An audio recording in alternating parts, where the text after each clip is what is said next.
আজ সন্ধ্যায় বানিয়ে ফেললাম ক্রিসপি চানা চিলি।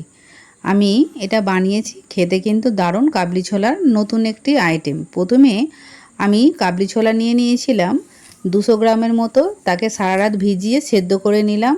এরপর একটি বাটিতে 1 চামচের মতো তেল নিলাম, সাদা তেল, 1 চামচ নুন, 1 চামচ জিরের গুঁড়ো, হলুদ গুঁড়ো আর 1 চামচ হলদির অল্প নিলাম। এখানে 1 চামচের মতো লাল কাশ্মীরি লঙ্কা নিলাম, ম্যাগি মশলা নিয়ে নিয়েছিলাম 1 চামচ, আদা রসুন বাটা নিয়ে নিলাম 1 চামচ, চাট মশলা অল্প দিলাম। এগুলোকে ভালো করে মিক্স করে নিতে হবে। এরপর যে আমি সেদ্ধ করে রেখেছিলাম চানাটিকে আমি এর মধ্যে দিয়ে মিক্স করে নিলাম। এরপর 1 চামচ ময়দা, 1 চামচের মতো কর্নফ্লাওয়ার দিয়ে আবার মিক্স করে নিতে হবে।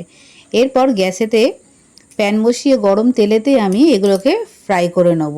গ্যাসের ফ্লেম লো রাখবেন।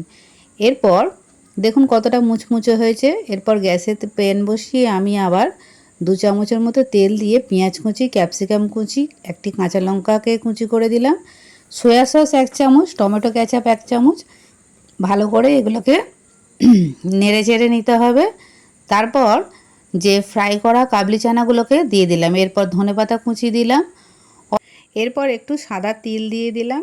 গরম গরম খাবেন, দারুণ লাগবে।